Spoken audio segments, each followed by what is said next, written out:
ഇത് മഞ്ഞപ്പുറ മാസ് മോട്ടോഴ്സിനായിരുന്നു. നമ്മുടെ Honda Activa BS6 model വണ്ടി. അതിൻ്റെ ആക്സിലേറ്റർ കേബിൾ മാറ്റാനായിരുന്നു. ആക്സിലേറ്റർ തന്നെ അങ്ങനെ റേസ് ആയിക്കൊണ്ടിരിക്കണം. അപ്പോൾ അതിൻ്റെ കേബിളിൻ്റെ കംപ്ലയിൻറ്റ് നമ്മളത് മാറ്റാൻ വേണ്ടി കയറ്റിയിട്ടുണ്ട്.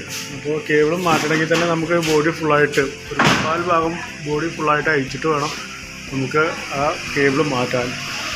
ഇവിടെ നിന്നാണ് സ്റ്റാർട്ട് ചെയ്യുന്നത് ആ കേബിളിൻ്റെ ഇത്. ഓരോ ഭാഗങ്ങളും ഓരോ ജോയിൻറ്റ് കൊടുത്തിട്ടാണ് കേബിൾ വരുന്നത്. അത് അവസാനിക്കുന്നത് ഇവിടെ ഈ ടോട്ടൽ ബോഡിയിലാണ്. അപ്പോൾ ബോഡി ഫുള്ളായിട്ട് അയച്ചാലാണ് നമുക്കത് മാറ്റാൻ പറ്റും കേട്ടോ.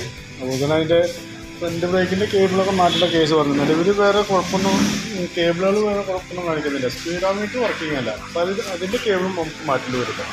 സ്പീഡോമീറ്റർ കേബിൾ മാറേണ്ടി വരും. അതുപോലെ തന്നെ അതിൻ്റെ ബസറും മാറ്റേണ്ടി വരും. പിന്നെ ഹെഡ്ലൈറ്റിനൊരു പോയിൻ്റേ ഉള്ളൂ. അപ്പോൾ ആ ഹെഡ്ലൈറ്റിൻ്റെ ഒരു ബൾബ് മാറ്റേണ്ടി വരും. ഹെഡ്ലൈറ്റിൻ്റെ ബൾബ് നമുക്ക് മാറ്റേണ്ടി വരും കേട്ടോ. പിന്നെ അങ്ങനെ വേറെ പറയത്തൊക്കെ വേറെ കംപ്ലയിൻ്റ് ഒന്നുമില്ല. പിന്നെ എഞ്ചിൻ ഓയിലും കുറച്ച് കുറവുണ്ട്. അപ്പോൾ അതുകൂടി ഒന്ന് ടോപ്പ് ചെയ്ത് റീസെറ്റ് ആക്കാം. ഓക്കെ. അപ്പോൾ നിലവിൽ വരുന്ന വർക്കിൻ്റെ ഒരു എസ്റ്റിമേറ്റ് കൂടി പറയാം. നോക്കിയിട്ടൊന്ന് റിപ്ലൈ ചെയ്താൽ മതി. ഓക്കെ.